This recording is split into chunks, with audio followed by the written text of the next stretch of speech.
presented this talk for WordCamp Kolkata on International Women's Day from my own home office. I didn't go to Kolkata. I'm so sorry, this is gonna keep giving me a pain in the butt. Let's just close Zoom, shall we? Quit. Okay. I made slides and I could not find them anywhere. So I am showing you from a PowerPoint, so please bear with me if I struggle a little bit because I've never done that before. But today we're talking about unleashing the power of personal branding.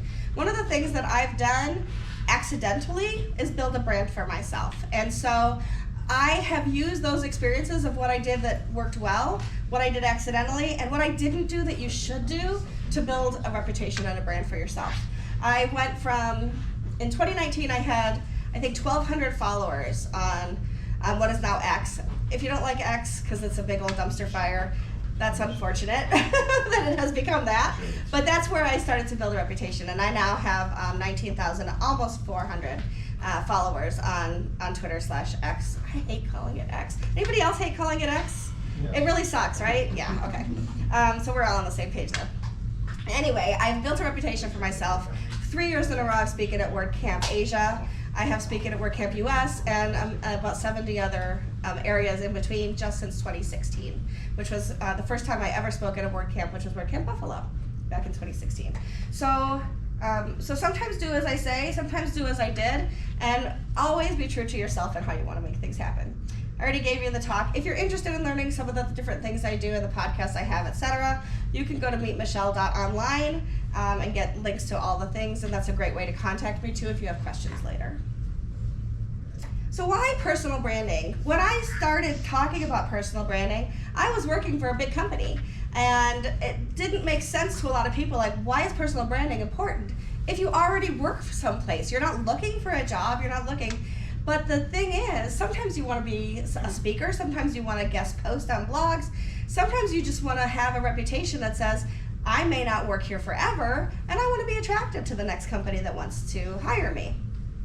And so those are kinds of opportunities that you get much more easily if you have built a reputation and you have personal branding in place. So that's why, and to be a recognized expert, it's really interesting. So I don't know if this is being recorded. If it is, well, I was asked to join a panel discussion on AI twice in the last year. I have zero expertise in AI, and I still get asked all the time to speak on AI, and I speak intelligently on it because I know how to do research. But I have built a reputation that, well, she just knows everything. And you know what? I'm one of those people that says yes and then figures out how to make it happen, right? And that is how you start to do it as well. So you can be a recognized expert even on things you know nothing about. Don't ask me a single thing about PHP. I refuse to figure that part out. I have people for that, right? I have friends. But the truth is, no one is as invested in your future as you are. People are not going to give you opportunities because they want to see you succeed. They give you opportunities because you can help them succeed. You don't get asked to speak at a conference because you know nothing and you have no reputation and you have nothing to show. That you can't write, you can't do these things. So if you get asked to, to present somewhere, it's because you've either successfully shown that you know something, the talk you've submitted sounds really intriguing, or they already know who you are by reputation. It's always because you want to build that for yourself, nobody else. Maybe your mom my mom doesn't understand what I do, but she constantly comments on all my Facebook stuff. I'm so proud of you. So maybe your mom. So these are going to be simple notes. I will give you a link to this if you just go to my website /personal-branding. All of this slide presentation is there, so you don't have to take pictures or write them down. Feel free if you'd like to. But the first thing I tell everybody is, even if you're working for somebody else, you should have a personal website. And please, for the love of God, put a favicon at the top of it. There's nothing worse than seeing all those W's from WordPress across the top and not knowing whose website is what until you hover, right?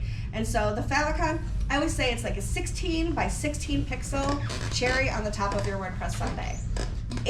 How many of you, like you've got 30 tabs open and you're looking for Gmail, you recognize the Gmail tab because it's got that little envelope, right? So have a favicon. Mine has my picture. And so you're able to find it easily, and it's really that tiny little piece of branding works well for you. Back in the day, we used to have to make a 16 by 16 pixel image. Now you can upload anything and it will automatically scale it for you. It doesn't always do it well, so make sure you're choosing an image that works well. You might have to play with them a little bit. And then standardize your headshots across places. Now I might have 2 or 3 different ones that are out there, but they're all from the same photo shoot. It was when I had purple hair, which I just got rid of last month. I know it's still a little purple, but not like it was. But standardize headshots as opposed to using cartoon images or a logo, things like that, because when I'm on Facebook or I'm on Blue Sky or Mastodon or LinkedIn or the myriad of different social media that we have now, plus my own website, you know who I am because you know who you're looking for. When I have changed it up now and then, people are like, could you please change it back? I don't know it was you when I saw it, right? So you have to kind of stick with, and your face is your brand. So get good headshots. I invested probably, people would say, too much money to have hair and makeup. I don't wear makeup except for headshots and weddings. I invested to have somebody do hair and makeup and then come to my house because I couldn't get into their studio. They were on a 2nd floor walk up. They came to my house and we did just a ton of headshots. And it was the best investment in myself. First of all, my mom loved them. But second of all, my daughter also. But second of all, it was one of those things that gave me consistency across the board. When people see me at an event with 2,000 people, I know the scooter gives it away. Trust me, I do recognize that. But also, they recognize my face from having seen it on all my things. And so having a good headshot, having a consistent presence across all your different platforms, I think is very important. This one is the hardest one for a lot of people. You have to have a good bio, and it has to be in 3rd person. If you look at a conference, and I haven't read everybody's bio at this conference, but if you look at a conference and you read the bios, it should read, Michelle is. It shouldn't say I am, because it's not my website, right? And so my bio is always in the 3rd person so that when somebody else is reading it, they're reading about me. And sometimes you get up to speak or you're on a podcast and they are reading your bio word for word and they have to switch quickly in their head because it's not them saying I am, they're saying it about you. So make sure that your bio is written in the 3rd person so that somebody can pick that text right up off your website, plunk it in wherever they want to. You can do the same thing and people are reading about you, not you in the 1st person. So make sure you have a really good bio. Now the thing about bios, and I will say this, traditionally, when I talk about men versus women, obviously I don't mean all men, but traditionally women have downplayed ourselves a lot more than men have. We are raised to, at least we were, I hope I've broken that mold with my own kid, right? But we were raised to make ourselves smaller so that men could be bigger. At least I'm 56, that's how I was raised. And then we just perpetuate that with our own children.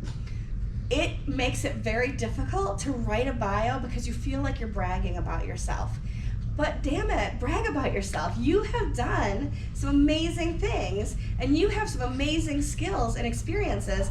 And if you don't tell people about them, nobody else is going to either. And so you have to write it. And this is where it's really helpful to have somebody else write it for you.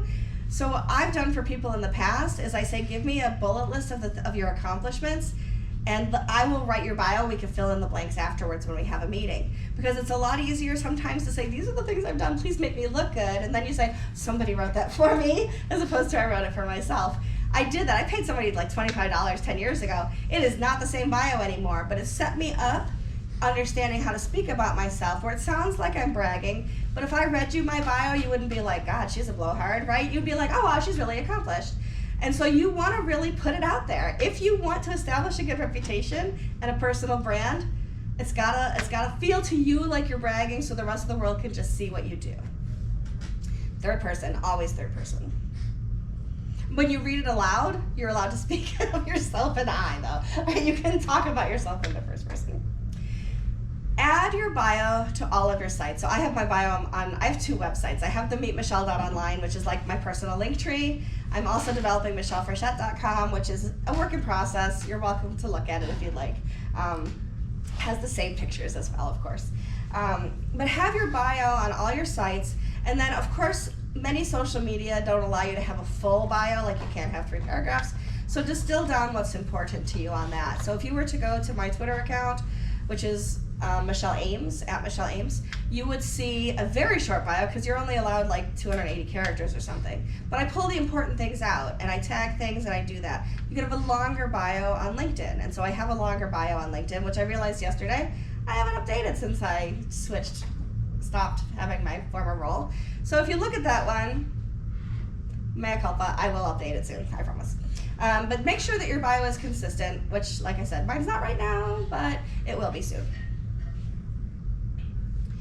And then add cover photos. I won't tell you who it was, but I was talking to a friend who has a PR business. And I pulled up his Twitter account, and it just had this giant gray box across the top. I'm like, you're in PR. You need to do better than this. It needs to be visually stimulating when you go to somebody's page, and it's just a blank box. It looks like you're not invested in your own future and in speaking up about yourself. Now, I'm a nature photographer on the side, so I'm constantly changing mine to be some of my nature photography just because I like that. But not on LinkedIn. On LinkedIn, I have a professional image of when I was speaking on stage somewhere. And so in places like that, if it needs to be more professional, that's what you do. Other places, I might change it up now and then, but my profile image is always consistent. But if your cover photo doesn't match who you are, or it's absent, it really doesn't look like you're invested in who you are and in putting yourself forward. If you're in WordPress and you are, I'm sorry that this is written more towards WordPress because I've given this talk there before. So if this doesn't apply to you, feel free to, tune out for a second, I guess. But if you have a WordPress.org profile, make sure that it is up to date. If you go to wordpress.org/profile/Michelle Ames, you are going to see more than you'd ever want to read about me, because that's where people find me also for WordPress things. And when people say, who's this person that was on this release or did that, and they go and they look, there's information there. You can find my website, you can find my social accounts, you can find my GitHub. Please don't look at my GitHub, it's really pathetic. I'm not a developer, but I have one. Because I have to. And then, other things like there, I have a little bio. I tell like how many hours a week and what teams I work on in WordPress. And if anybody's sponsoring me, like I get sponsored by Kinsta. And so you'll see that I'm sponsored by different organizations there. So make sure your WordPress.org profile is up to date if you are working in that area. And then also if you are in WordPress, go to the wp.world. You can create a free profile there. And even if you're not necessarily that much into WordPress, this is a great place to be found for SEO for yourself as well. And so the wp.world is a place where you can create a profile for yourself. If you have a profile on WordPress.org, it'll automatically pull that in through the API. You can connect through things. I was able to click that I'm attending this event on there, so that if you are also attending this event, you could be like, oh, Michelle's going to be there too. Let's, maybe I'll contact her. We can grab a cup of coffee or sit together at lunch, or avoid her if I don't really like her. That's where you laugh, sorry. I tell dad jokes, even though I'm not a dad. Then you probably listen to podcasts, or if you don't listen to them, you're aware of them. And being a guest on a podcast is a great way to further your own SEO, again, because they will always write about the episode and put episode notes in there, including your website and your social handles, things like that. But it's also a great opportunity to show your knowledge and your expertise in your field. So for example, there are podcasts about everything. You know that they will let anybody have a podcast? Yeah. You don't have to get approved. You can just have a podcast. I have a lot of them because it's fun. I don't know. I don't make money off them, but I like to tell other people's stories. So I have podcasts that invite guests and we tell their stories too. Like WP Coffee Talk isn't about me. It's about the people who come on my show. Christian, you need to get on my podcast. We'll talk about it later. And I want to be on yours. So anyway. But it's a great way to get yourself out there. And it's just a wonderful way to also connect with other people. Even if it's a podcast that doesn't have like a lot of viewership or a lot of listenership, it's another way for you to say on your own website, hey, I've done this, and for you to share out on your social media so people can hear your voice, see you on YouTube if it's a visual one, and have that opportunity. people are not going to come to you and say, hey, will you be on my podcast, unless they know you well and they see a good fit for that. So what you have to do is go to the podcast that you listen to, go to the podcast that you care about that have guests on their shows, look on their website for a place that says, be on my podcast, which I have on mine, or go to their contact page and say, hey, I have this topic, I have this thing I'm launching, I have this exciting whatever happening, I'd like to share that with your audience. Would you have any room in your schedule to fit me in? I've never been turned down. Everybody always has a way, and yeah, I say I've got a reputation now, even when I didn't have your reputation. Podcasters are looking for content. And if you will provide free content, they are happy, right? And that's a good thing, because if you are a podcaster who just has your own podcast and you're giving your own opinion every week, that's great, that's fine. But podcasters who have topical shows or who are constantly inviting guests, they are looking for people who want to be there. The caveat to that is never pay to be on somebody else's podcast. They are only there to make money off you. So if they say to you, hey, you can be on my podcast, it's $500, I would opt out of that every single time, because they're just looking to make money off you, not their audience. So you should be free content for them. Like, that's like the mother lode when somebody's like, hey, I just did this and I want to be on your podcast. You're like, let me help you tell that story, because then I just get to sit back, be the host, be the face, ask some questions, and let them talk. And now I've done almost nothing for half an hour, and they've filled that time for me that I then get to put out to everybody else. If you're looking for podcasts in the WordPress space, wppodcast.com has a million different ones. Some of them are not in English, which I also love that we have podcasts in other parts of the world. Most of them are in English. And if you're in the WordPress space, check those out, because those are people who are also looking for content. And then, as much as you hate it, engage on social media. So I am on Twitter every single day. I am responding to people. I am posting silly things. I am posting important things. I'm retweeting things that are important. I am engaging with people. I am trying not to be controversial most of the time, although my tweet with the most impressions was when I made a comment about WordCamp Europe a few years ago, and everybody hated me for about 2 months. And that tweet has 30,000 impressions, so there you go. But most people were behind me and really liked what I had to say. And what did it do? It started a huge discussion in WordPress. It was about the imbalance of ethnicity and diversity in their speaker lineup for WordCamp Europe back in Athens, which was 3 years ago. And as a result of me kind of instigating that, now I could do that because I have a big platform, so it made it a little bit easier. I wasn't shut down, I wasn't canceled. But now every single WordCamp looks at their diversity because they're afraid Michelle's going to call them out if they don't. And because I have had difficulty navigating places in the past, and I've written about that as well, every major WordCamp is in contact with me to make sure that they are physically accessible for people with wheelchairs and other physical mobility issues. And I have blind friends, and we are all talking all the time to make sure that your website and your physical space are accessible to people with disabilities. If I had not used my platform for those things, I would continue to run into difficulties. But like these guys here, they're like, everything's, Michelle, there's handicap parking, there's an elevator, we'll come down and bring you back up, we'll show you where everything is. And that is so convenient, because I have been places where I'm in tears before because I can't access it. So sometimes being controversial is okay, because it's actually benefited the whole community in the long run. But there are people who go after other people in the community in such a way that they get uninvited to speak, and they do get canceled in the community, because nobody wants to be near somebody who's only attacking people as opposed to trying to affect positive change.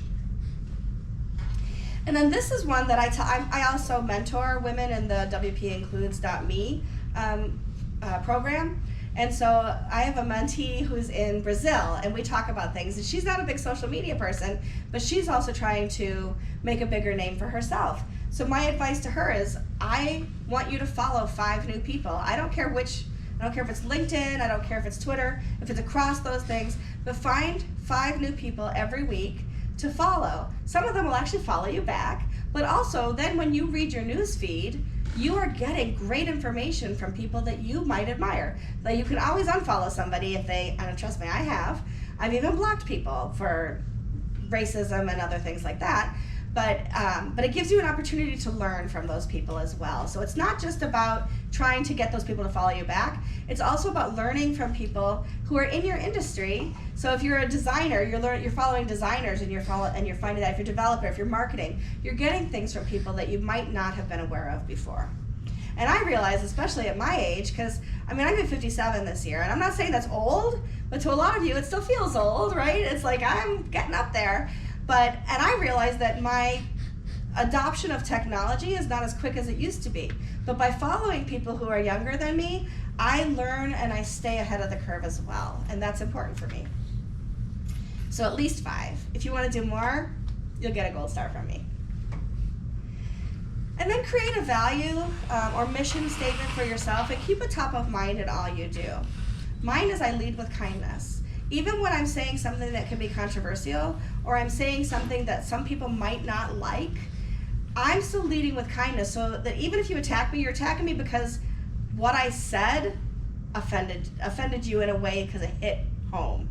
So if I say we need to see more women on stages across events, and you're pissed off about that, it's because you don't want to see women succeed. It's not because you're mad at me. And I'm okay with that. I also have pretty thick skin, so, I've often said I'm not everybody's cup of tea. I'm perfectly fine with that. You don't have to like me. You don't have to love me. You don't have to be my friend. But if you want to, that's cool too, right? So, but develop a mission statement for yourself. It should be short and sweet. It should be the way that you lead yourself within the communities that you want to be part of. And then it should be something that tells people about who you are. Now, do I tell people what my mission statement is? Only if I give this talk, right? Or if somebody said, what's your mission statement, Michelle? Have you ever asked somebody what their mission statement is? No, right? Like I've never actually asked somebody, what's your personal mission statement? But keep it in mind because it actually helps you lead with let me say this. I have a very snarky, assholey side to me, but she lives in my head and she hardly ever comes out because my mission statement says, keep that inside and say nice things, right? And so I am the person who will lead with kindness. It doesn't mean I'm Mary Sunshine. It doesn't mean I'm Pollyanna. I still think those thoughts sometimes because I'm a normal human being or typical human being. But I don't want that side to be what people see, and I don't want that side to be what I see mostly in myself. And so if I lead with kindness, even with myself, it really helps when I move things forward. Now this is also a do as I say, not if I've done yet, because I'm still working on this because my life has been in upheaval in the last few months. But create a media kit for yourself. And so I'm working on my media kit right now. I'm working on what things have I said that people have quoted me on, because they have, right? And those are good things to put as little sound bites on your media kit. That's where you put several different headshots. So if people are asking you to speak, you could just give them, link them to there and say these are the headshots. You can choose the one that you want that fits best for your, I have some that are like waist up. I have some that are just shoulders up. What fits best with what you're putting out on your website for other, when you're running an event, for example.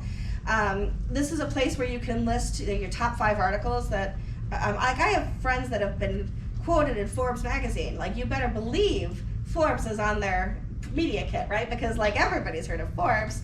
I have written for so many different blogs that nobody's ever heard of, but if you're interested in seeing how I write or what I do, that will be on there too. So pick 5 of those kinds of things and a couple of podcast appearances, if you have them, where people can see you and can learn a little bit about you, and put those in your media kit. If you have a logo, like on michellefrechette.com, my logo is my glasses with like my name across them, because they're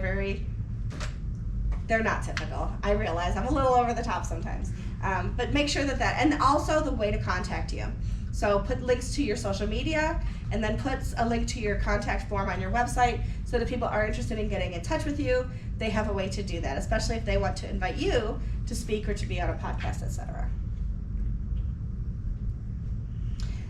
And this one is easy when you're first getting started, and it's much more difficult as you've been longer in the community. But go do an inventory of the places that you are mentioned, or the podcasts you've been on, the articles you've written that you're super proud of, and then put those in your media kit as well. So I wrote an article in 2022, the first WordCamp US after the pandemic. It was in San Diego. Bless you. It was in San Diego. It was the least accessible event I have ever been to. I had a handicapped accessible room with a tub that I couldn't lift my legs high enough to actually get into.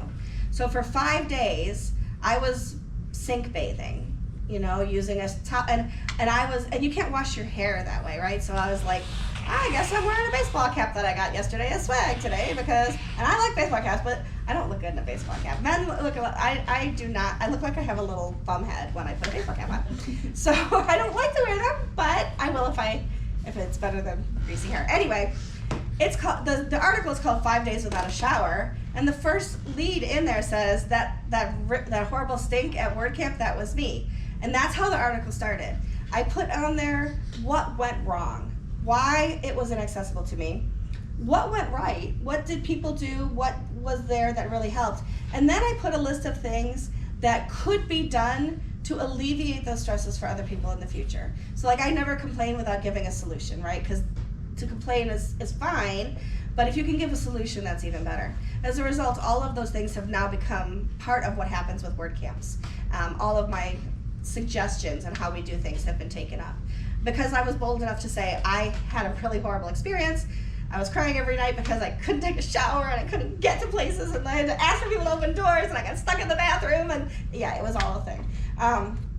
But that article will be there, and it'll look really weird to see, but it's also intriguing. She wrote an article about not showering. What is that all about, right? I wrote an article called Misogyny in WordPress is Real.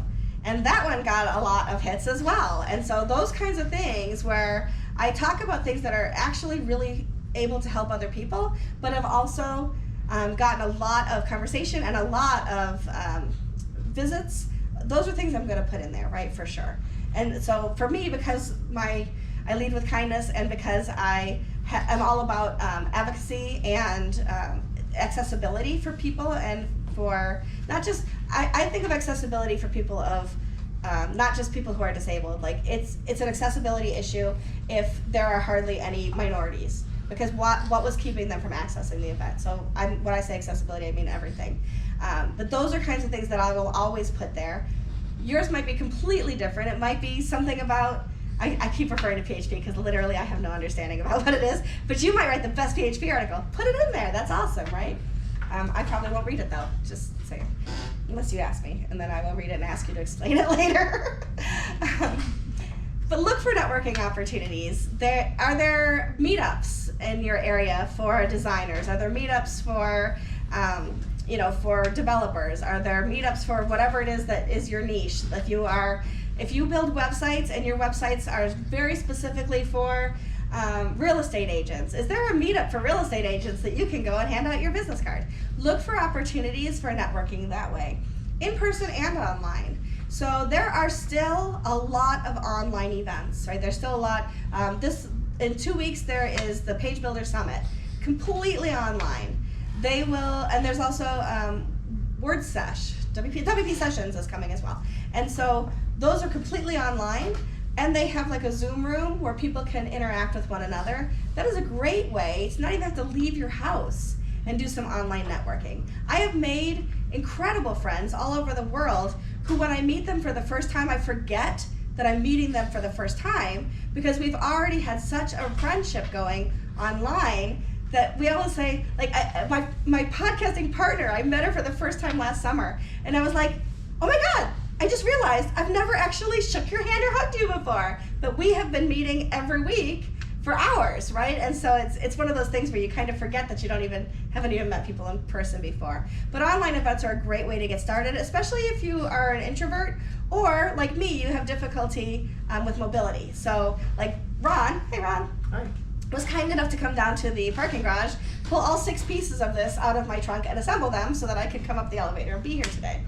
If I don't have somebody to help me with that, then I'm looking for online events and ways to meet with people. And if you can't find one of those, make one. I now have open office hours via Zoom at 10 a.m. every Wednesday, and I have people from all over the world, about a dozen every week, and they're not always the same, but I have people from all over the world who are popping in there just for general conversation, to ask for help, to ask about what people are doing with XYZ, and it's really a lot of fun for 1 hour every week to just have this networking opportunity with people. And I've been meeting people who pop in there that I've never met before too, so that's pretty cool. And if you are in WordPress, there are some places right there, post status, the admin bar, local meetups and WordCamps are a great place to do that as well. Sorry to be so WordPress focused, it's just my thing. And then find ways to improve areas where you feel weakest. So for example, if you would absolutely shrivel up and die if you were standing here versus sitting over there, maybe Toastmasters is something you could invest some time in so that you could feel more confident in giving presentations and talking in front of groups of people. I went in my last academic part of my career, right? I ran a massage school for 5 years. Those students would literally be naked under a sheet in front of each other and massaging one another for practice and learning, and yet they were terrified to get up in front of the class and give their elevator pitch for the business class. I'm like, you just massaged their glutes yesterday. If you can have your hands on somebody's ass one day but you can't talk to them the next day, that's weird, right? So like, let's give us some practice and let's get some Toastmasters going. Please tell me this isn't being recorded after all of this. That's all I need is for that to go out on social media, right? but maybe writing's not your thing, and there's writing classes. There are so many classes online, and if you don't find a class, somebody's done it on YouTube. So like, I find all of the things I need to ever look up on YouTube.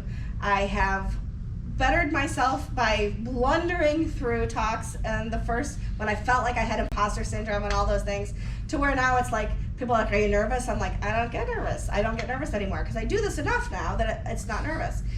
You have to get through that point. And people who've been teachers, Robin, you're not nervous to talk to people anymore. Oh, you are still? Okay, well, never mind then. Christian, you're not nervous to talk in front of people. Okay, I'm the only one in the room who's not nervous to talk in front of people. But seriously, there's coaching. I worked with somebody for a year who went from afraid to raise their hand and ask a question in a meetup of 12 people to presenting at a WordCamp, because we worked through those issues one-on-one with her through coaching to the point where she is not afraid to do those things anymore. So if you think you can't get past them, I promise you that you can. And then do work on your elevator pitch. I don't currently have one because I'm still redefining who I am and what I'm doing in my space, but you should have an elevator pitch. So if you're selling services and you are working for a company and you do something specific within that company, you should very quickly and easily be able to tell people what it is that you do. Now, I learned to perfect this by telling people the wrong way what I did for years. For example, I was working at GiveWP, which is a plugin, a donation plugin for WordPress. And people would say, what do you do? And I'd say, I work at GiveWP. We're a plugin for WordPress. So if you build a WordPress website and you need to make donations, we're the extra software that you add on there. And their eyes would like literally glaze over. And I was like, okay, I'm not doing this right. So then people would say, what do you do for a living? And I'd say, I work in web tech.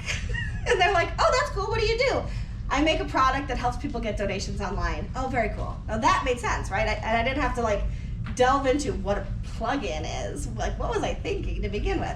So make sure that when you are introducing yourself, you're introducing yourself confidently and with language that people understand, and it's succinct, right? So people immediately understand, and if they don't know exactly what that means, they'll ask, right? So if I say I work in web tech, oh, what does that mean? What is web tech? Are you in security? No, I'm actually in, XYZ. And then honestly, practice small talk that leads to deeper conversations. So one of the things that I do when I'm at an event is I will sit at a table with people I don't know for lunch, right? And so if it's an event that includes lunch, I will look for a table where there's maybe one person I know, but mostly people I don't know. I'll sit down next to them and I'll say, so what do you do in WordPress? Where are you from? And I know that doesn't feel like really deep conversation, but it's that point that people are comfortable saying something and then talking more in depth about it. I've also, outside of the industry, my ex-husband and I once went to the Poconos, to one of those like ridiculous heart-shaped beds kind of weekend things, right? And they seat you like they do on a cruise ship. So you stand in line and you're at a table for 8 people and you don't know those other 3 couples. And it could be awkward, like awkward AF, isn't that what the kids say? AF. So it could be ridiculously awkward.